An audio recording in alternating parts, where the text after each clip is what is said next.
The hull breach wasn't subtle. It had ripped across the port side plating of the engineering module like a jagged lightning bolt, leaving behind scorched metal, twisted supports, and an ugly trail of exposed cabling. Inside the station's main hangar, the damage looked worse in person than it had on the diagnostics panel.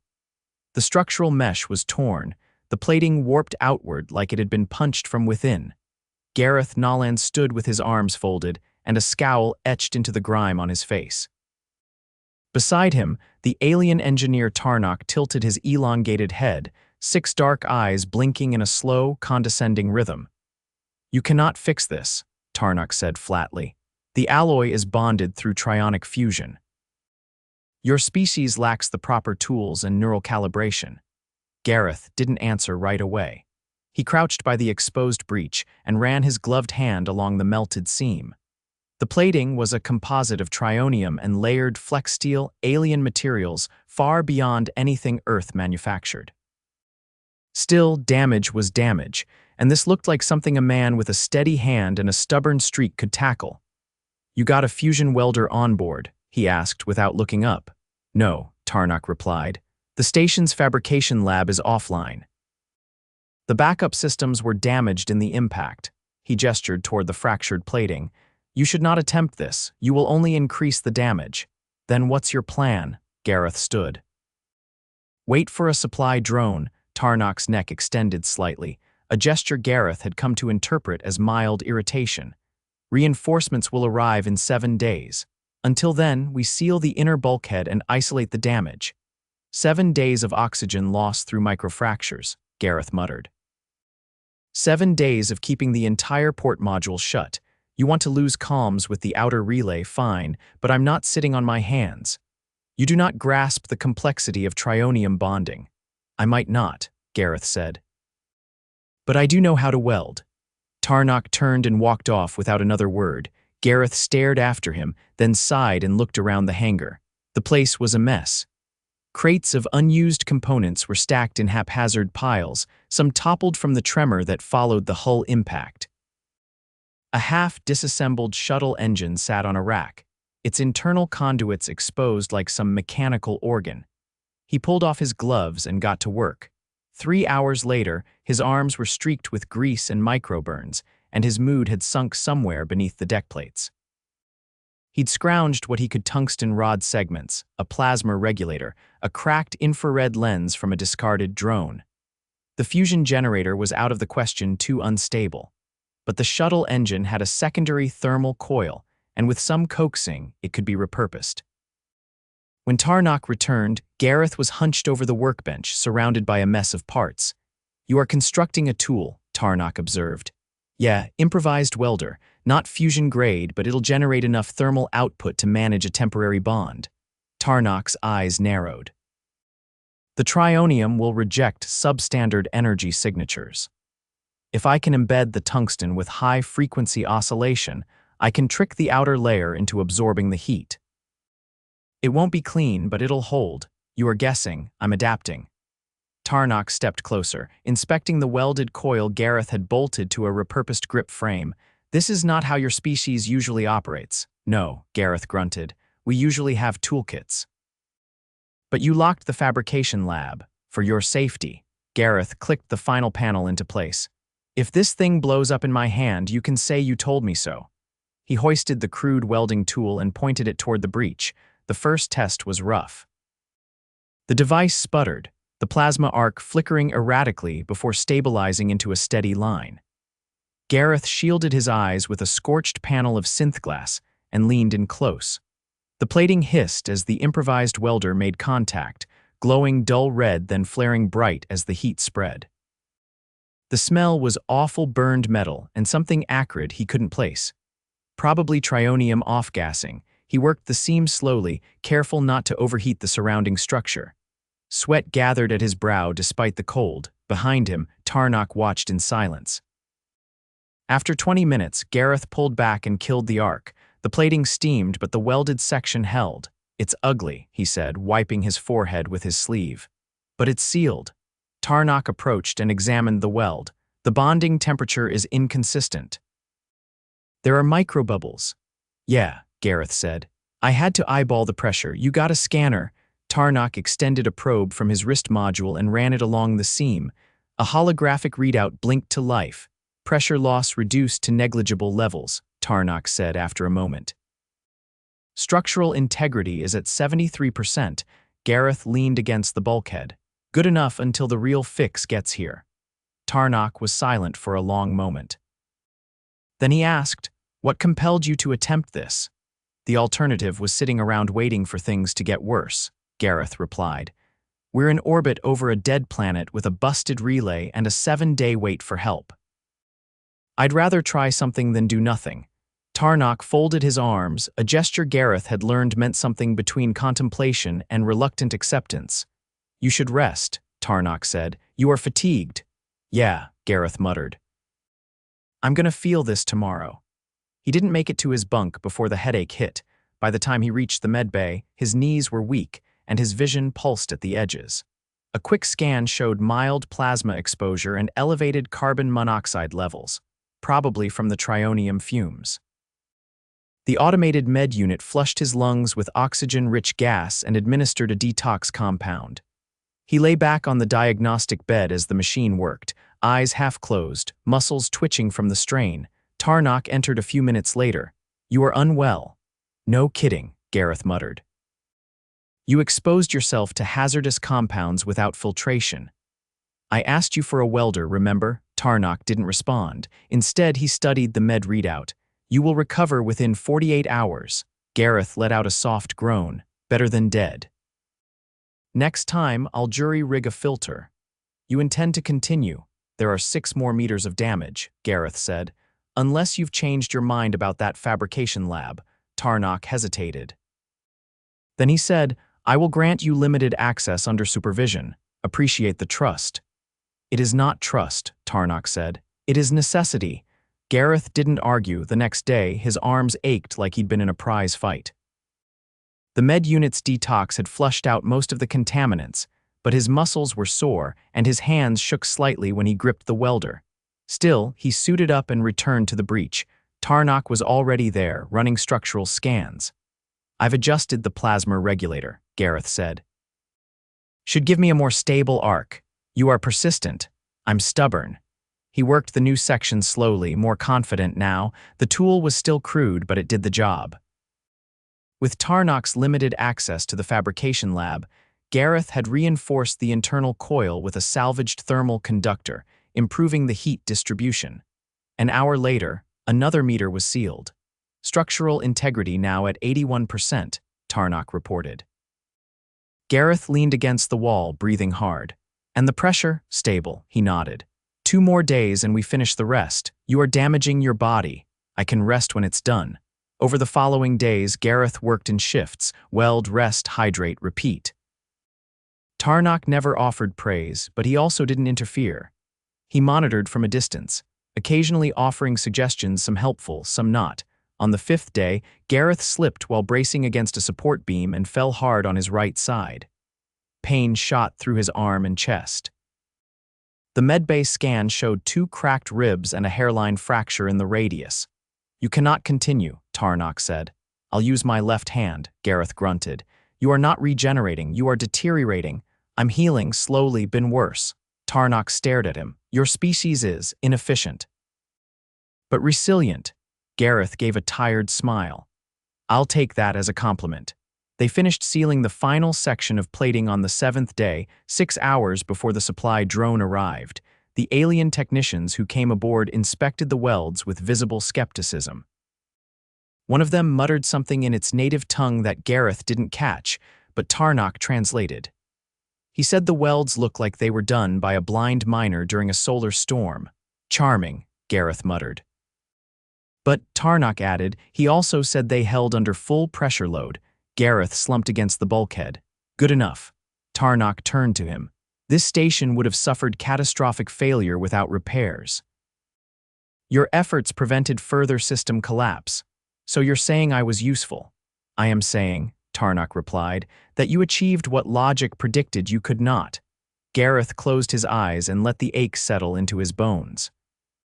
Story of my life. By the afternoon of the 9th day, Gareth's right arm had stiffened into a kind of reluctant semi-functionality. The hairline fracture hadn't worsened, but long hours of compensating with his non-dominant side had done their own damage. His left shoulder ached with a deep, grinding pull, and the muscles in his back spasmed any time he twisted too fast. Still, the station held pressure, the relay was reconnected, and most of the outer corridor systems were back online.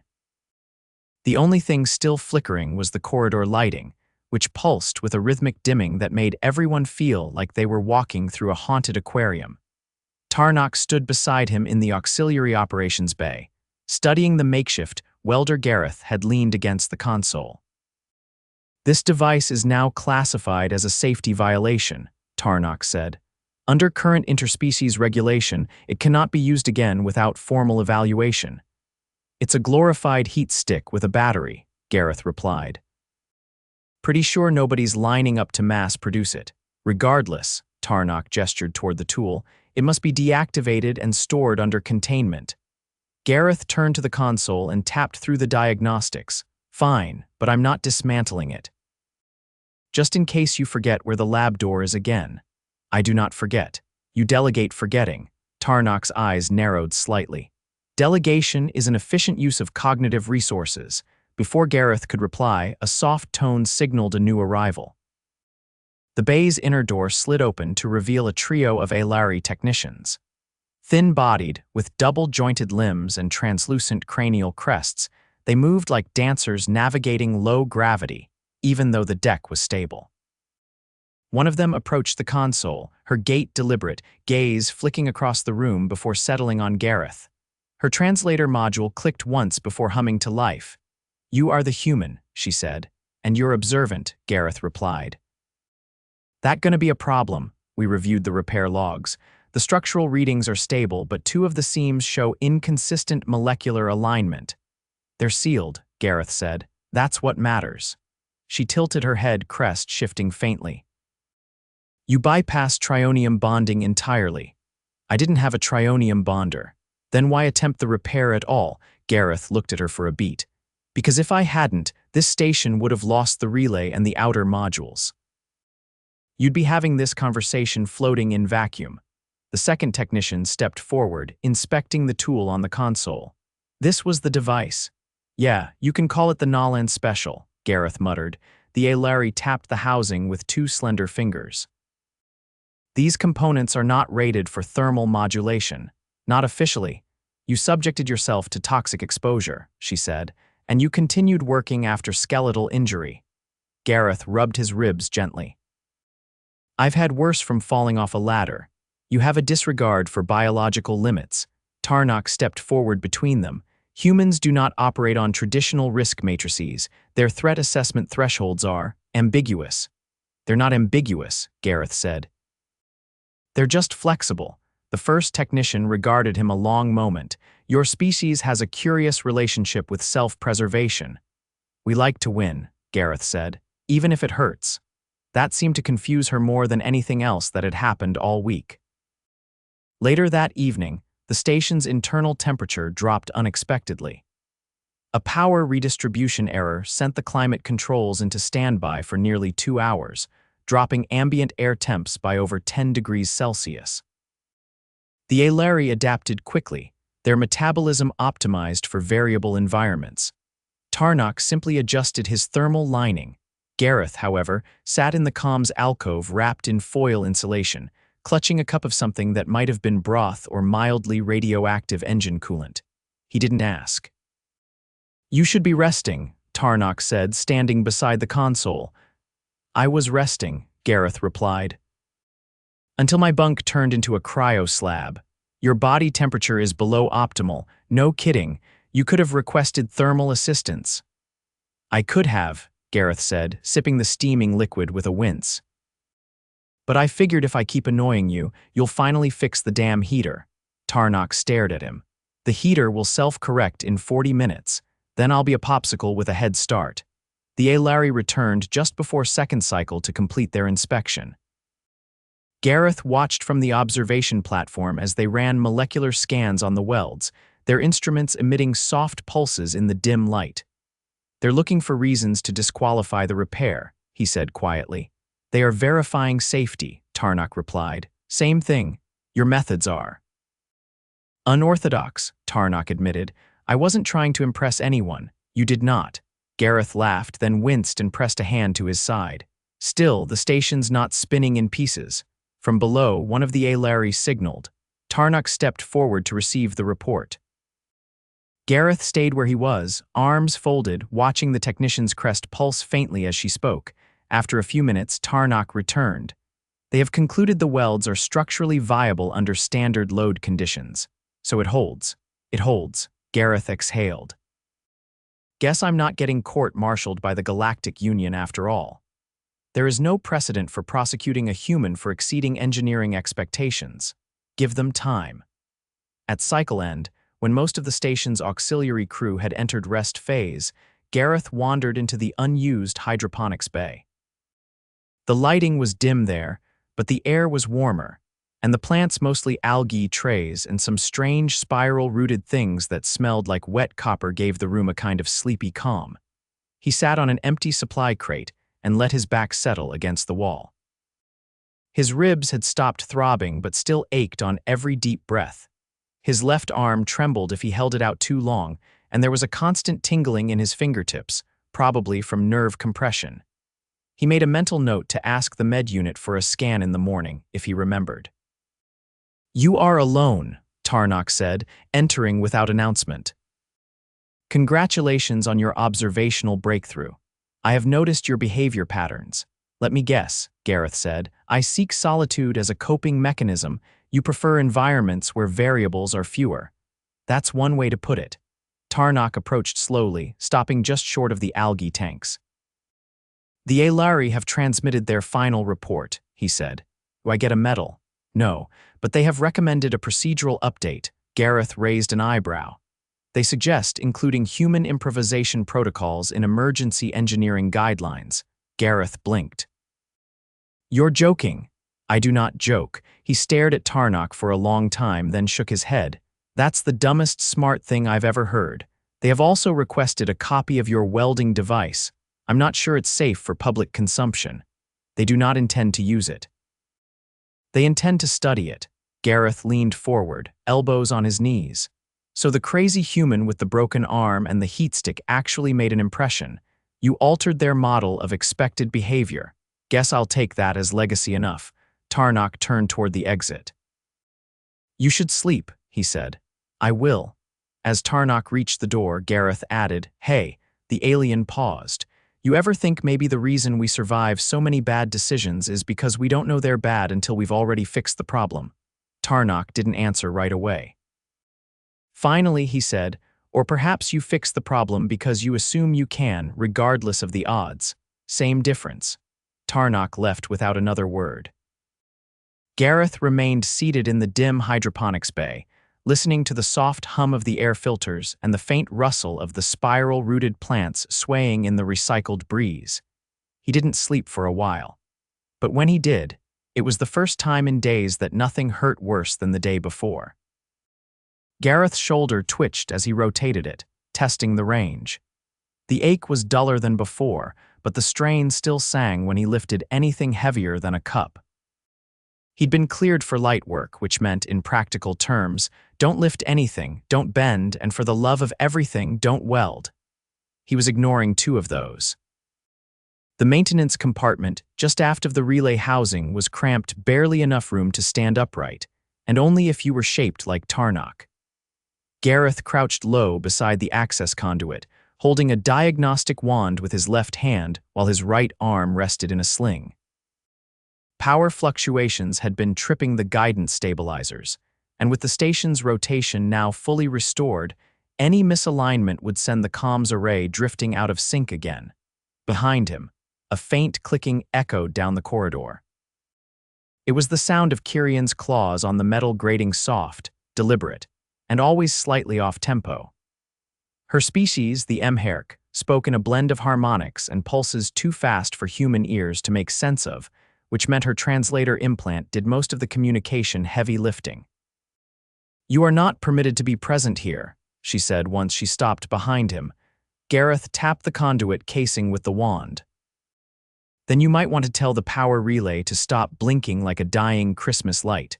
You are not authorized for technical diagnostics. Then you're welcome to do it yourself. Kyrian crouched beside him, her triple-jointed legs folding effortlessly. Her eyes, compound and iridescent, adjusted rapidly to the light inside the open panel. She didn't touch anything, just watched. You are using the wrong calibration frequency. No, I'm using the only one this wand still supports. The modulator burned out yesterday. Why have you not requisitioned a replacement? Because the requisition officer is currently teaching a seminar on preventing cross-species tool misuse, and apparently I'm the case study. You take pride in that. I take pride in getting things working.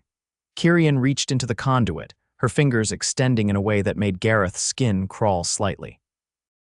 She adjusted a small coupling and twisted something he hadn't even seen. The blinking stopped. You're not bad at this, Gareth said. I am adequate. He leaned back and exhaled. That's probably the highest praise I'm getting this week. Is your arm deteriorating? It's healing. That seems unlikely. Gareth lifted the sling slightly. 2 cracked ribs, radial fracture, no displacement, no nerve involvement. Just hurts like hell when I laugh. You should not be laughing. Well, then I'm ahead of schedule. Kyrian stood with fluid grace, her claws tapping twice against her thigh. You should return to rest.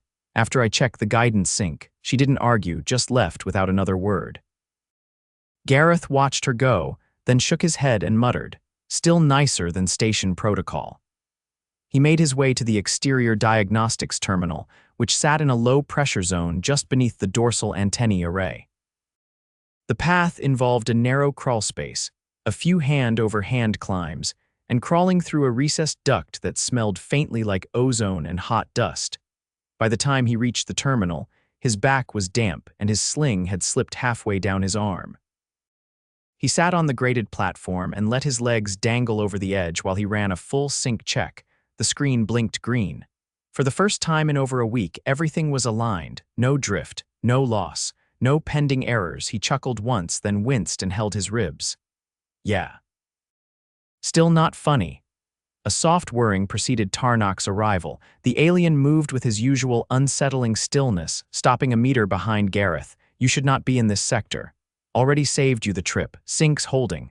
Tarnok stared at the screen. It appears functional. Glad to see your boundless enthusiasm. You are still injured. You're still stating facts like they're arguments. Tarnok didn't respond. Instead, he handed Gareth a small metal case.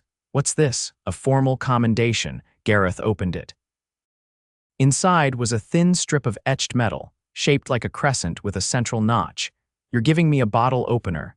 It is a symbol of structural integrity. It is issued only when non-standard methods result in successful stabilization. Gareth turned it over in his hand. You're serious. I do not engage in symbolic deception. He stared at the object again, then slowly closed the case. So I'm now officially recognized for doing what I wasn't supposed to. Your actions resulted in a net positive outcome. Funny how no one says that when I break something, you are not being reprimanded, which, coming from you, is practically a standing ovation. Tarnok stood silently for a few seconds. The MHERC technician informed me that you continued diagnostics despite your current condition. She fixed the relay, Gareth said. I just checked her work. You are aware that your continued movement is delaying bone regeneration. Yeah, and sitting around watching things break doesn't speed it up either. You are remarkably inefficient at self-preservation.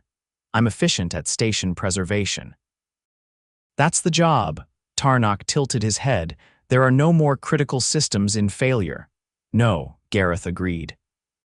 But the air filtration grid has a backflow issue in Sector 11, and someone needs to recalibrate the thermal sensors in the hydroponics dome. Tarnok hesitated, then said, those tasks have already been assigned.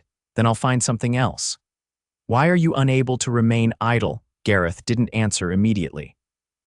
He looked out through the narrow viewport, where the curve of the nearby planet cast a soft glow across the station's hull. Bits of debris from the earlier impact still drifted in the distance, frozen in slow rotation. He finally said, Because I don't like waiting to see what breaks next. Tarnock didn't argue.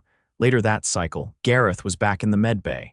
Not because anything had worsened, but because the station's AI had flagged his activity logs and locked his bunk access until he completed another scan. Passive-aggressive enforcement, courtesy of the Union's health compliance algorithms. The med unit hummed as it scanned his arm and ribs again. No new fractures, it said. Soft tissue inflammation remains elevated.